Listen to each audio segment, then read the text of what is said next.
हाय नमस्ते प्रणाम दोस्तों, राधे राधे। हम मंजू आप सभी लोग का स्वागत करती हूँ अपने यूट्यूब चैनल में। तो आप लोग कैसे हैं? उम्मीद करती हूँ कि आप लोग बहुत अच्छे होंगे, बहुत स्वस्थ होंगे, बहुत मस्त होंगे और अपने काम में व्यस्त होंगे। तो दोस्तों, मैं शादी की दूसरी वीडियो डालने जा रही हूँ। जो मेरी दूसरी बेटी की शादी हुई थी, आप लोग बहुत ढेर सारा प्यार और दुलार दीजिएगा और अपना आशीर्वाद बनाए रखिएगा। तो वीडियो को फुल वॉच करके देखिएगा और इन्जॉय करिएगा दोस्तों। तो मैं वीडियो आज डालूँगी, क्योंकि ब्लॉग रोज रोज नहीं डालती हूँ, 2 दिन पे 3 दिन पे ऐसे हफ्ते दिन हो जाता है तो डालती हूँ, पर आप लोग उसको ज़रूर देखिएगा।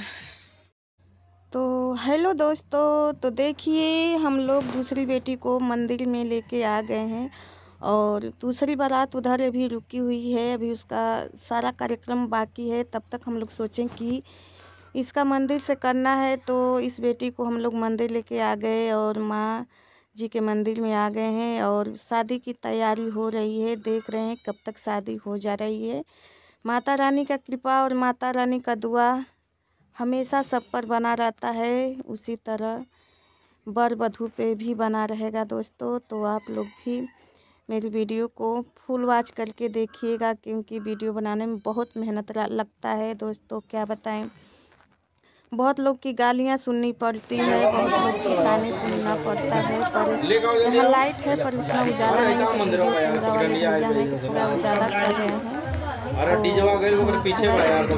रहे हैं, मेरा बाबू कर रहा है। तो हम लोग सोचे कि पहले यहाँ से निपट लें, तो घर पे जो बारात रुकी हुई है उसकी हम लोग चल के जो आगे का कार्यक्रम होगा करेंगे। और देखिए मेरी ननद के हस्बैंड हैं और जो मेरी बेटी, आप लोग बहुत से सवाल कर रहे हैं कि कैसे आपकी दीदी दोनों बेटियां की शादी एक साथ कर रही हैं। तो दोस्तों, मैं आज इस वीडियो में सब कुछ बताएंगे कि कैसे क्या हुआ था और कैसे दोनों बेटियों की शादी एक साथ करनी पड़ी। तो दोस्तों, मैं बता रही हूँ कि मेरी एक बेटी थी, उसका नाम आंचल था, मेरी दीदी की बड़ी बेटी थी और उसकी शादी हम लोग 2022 में किए, जून के महीने में 20-22 जून की शादी थी।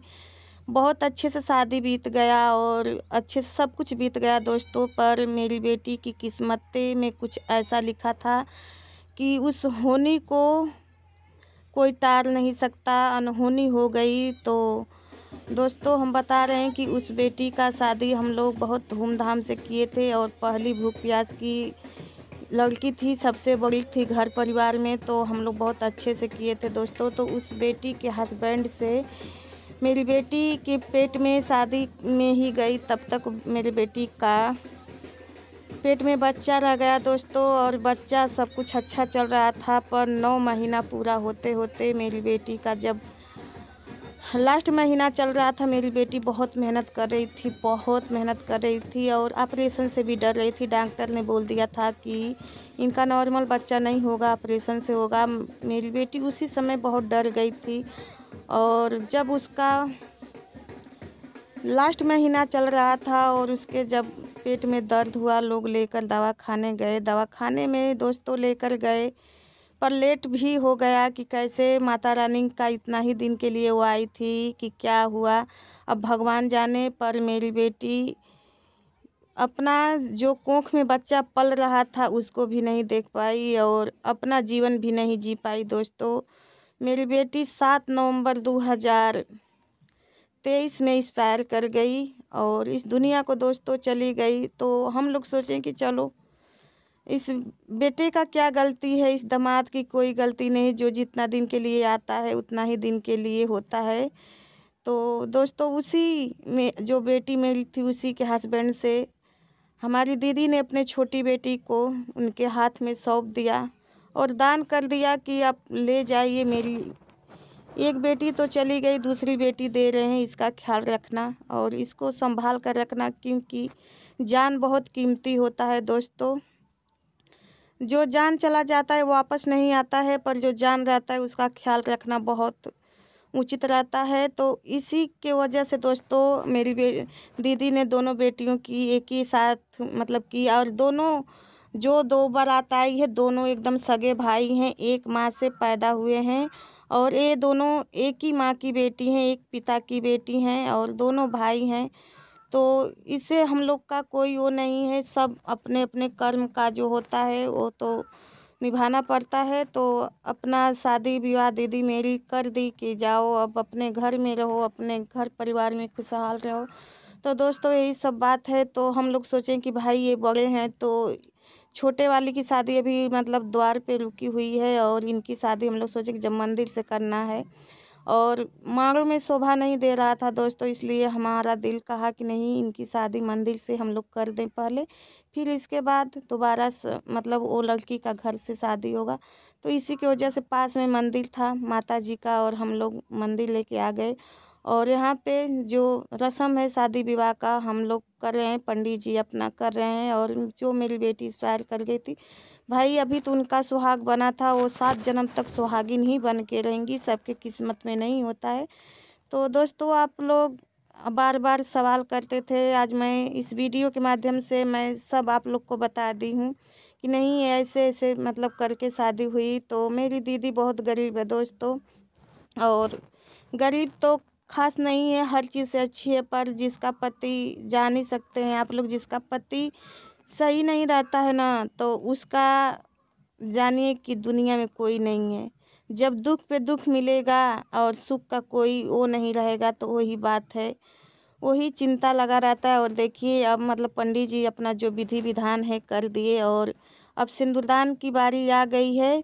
तो आप लोग देखिए अब मेरी बेटी तैयार है, दूल्हे राजा भी तैयार हैं और हाथ में सिंदूर ले लिए हैं सिंदूरदान करने के लिए। तो दोस्तों यही सब है, माता रानी करे कि इन लोग की जोड़ी हमेशा बरकरार रहे और हमेशा 7 जन्म तक इन लोग का बंधन रहे। और 7 बंधन में लोग तो बंध गए 7 जन्म के लिए। दोस्तों ये बहुत रिश्ता पवित्र होता है, इस रिश्ते के लिए तो बहुत कुछ चुकाना पड़ता है, बहुत कुछ भरना पड़ता है।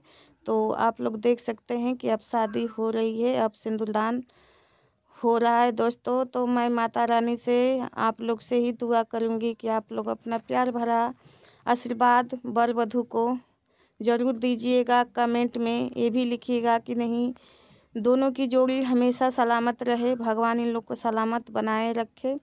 मैं ज़्यादा क्या बोलूँ, मैं तो बहुत इमोशनल हो गई थी दोस्तों, मेरा हिम्मत नहीं था, पर क्या करें, मैं अपने दीदी को देखकर बहुत हिम्मत बनाकर अपना हिम्मत जुटाकर उनके साथ खड़ी थी, क्योंकि मेरी दीदी की उतना ताकत नहीं थी कि नहीं वो खड़ा होकर कुछ कर पाए। पर नहीं, उनके अगर मैं उनके साथ टूट जाऊंगी तो उनका कौन काम करेगा, इसीलिए हमको हर एक काम में आगे आगे चलना पड़ता था, क्योंकि उनकी हिम्मतें नहीं थी, वो बहुत थक चुकी थी। और जब भाई एक बेटी को खोकर दूसरा बेटी को दे रही थी तो उनका हिम्मत क्या काम करेगा। फिर भी हम उनको इतना हौसला दे रहे थे कि जो विधाता ने लिखा है वही होगा। तो देखिए ये मेरी दीदी हैं और भगवान इनकी बेटियां तो दी हैं 5, पर इनकी बेटियां बहुत खूबसूरत हैं।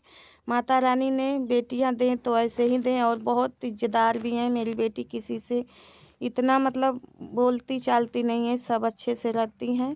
तो आप लोग ऐसे ही बनाए रखिएगा और अपना आशीर्वाद ज़रूर दीजिएगा दोस्तों। तो यही सब है दोस्तों, हम बहुत दूर गए थे, उत्तराखंड में थी और मेरी दीदी वहीं पे, ये लोग देवरिया ज़िले के हैं पर उत्तराखंड में ही रहते हैं लोग। और मेरी दीदी यूपी में है और उत्तराखंड भी पड़ता है, पर मेरी दीदी का भी घर जो है यूपी में ही है। और देखिए जो लॉकेट लाए थे, मतलब जो बहनी का भी तो सारा बिखे था, जो गहना वहना होता है सब पड़ा हुआ है उसी तरह, पर ये अलग से एक लॉकेट बनवा कर लेकर आए थे। तो मेरे कल्पना के गले में डाल रहे हैं, इसका कल्पना नाम है दोस्तों, और जो दुल्हे हैं ये इनका अभिमन्यु नाम है। तो सब कुछ बराबर हो गया, सब शादी विवाह संपन्न हो गया।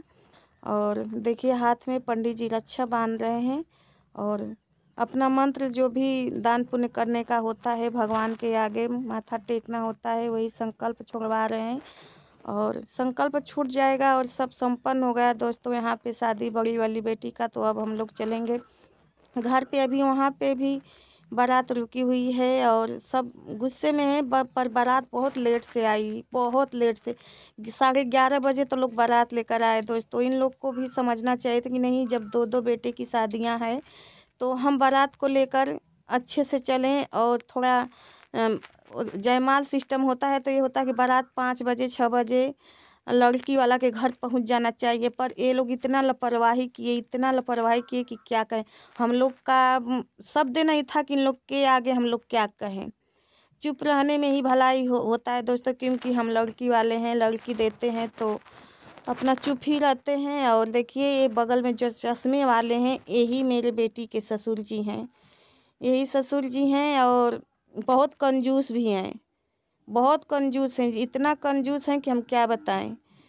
जो ये पंडित जी हैं, जो ठाकुर होते हैं, उनको तो भाई दान दक्षिणा से ही मतलब होता है, पर देने में इतनी कंजूसी कर रहे थे कि मैं क्या बताऊं, कुछ मैं बोल पा नहीं रही थी। और देखिए अब शादी संपन्न हो गया और जो मंदिर का पचफेरा होता है, पचफेरा होगा और सब लोग आशीर्वाद ले रहे हैं, तो बहुत अच्छा लगा कि सब लोग आशीर्वाद लिए। और अब चलेंगे हम लोग अपने घर और उधर अब जाने की तैयारी हो गई, शादी हो गई दोस्तों। तो अब देखिए हम नाचने के लिए बोल रही थी तो थोड़ा हम नाच दिए हैं आप लोग अब मेरा नाचने का ढंग नहीं है दोस्तों, पर मेरी दीदी बोली कि नहीं चलो थोड़ा सा नाच लो, तो मेरी दीदी नाच रही थी। तो उनके ससुर जी मेरी दीदी को घुमाकर पैसे दे रहे थे। हम इतना किसी से लगाव नहीं रखते हैं, बस जहाँ मैं जाती हूँ वहीं लगाव रखती हूँ, मैं सबसे क्यों लगाव रखूँगी। तो बस ज़्यादा कुछ नहीं, जितना हमें आया उतना मैं थोड़ा सा, माता रानी का मंदिर था इसलिए मैं घूम गई। और मेरी दीदी की छोटी बेटी है मेरा साथ दे रही थी तो बहुत अच्छा लगा। और बाजे वाले को दीदी मेरे अपना जो दूल्हे दुल्हन का होता है उसके के अपना पैसा वैसा दे रही है, तो अच्छा लगा। तो आप लोग बने रहिएगा, इसी तरह सपोर्ट करते रहिएगा, क्योंकि वीडियो बनाना बहुत मुश्किल नहीं है दोस्तों, बहुत मेहनत लगता है। और ज़्यादा भांगड़ा बज रहा था दोस्तों, कोई गाना वाना नहीं था, भांगड़ा बज रहा था। मैं थोड़ा सा घूम ली, झूम ली, मस्ती कर ली, उतना ही मेरे लिए बहुत है।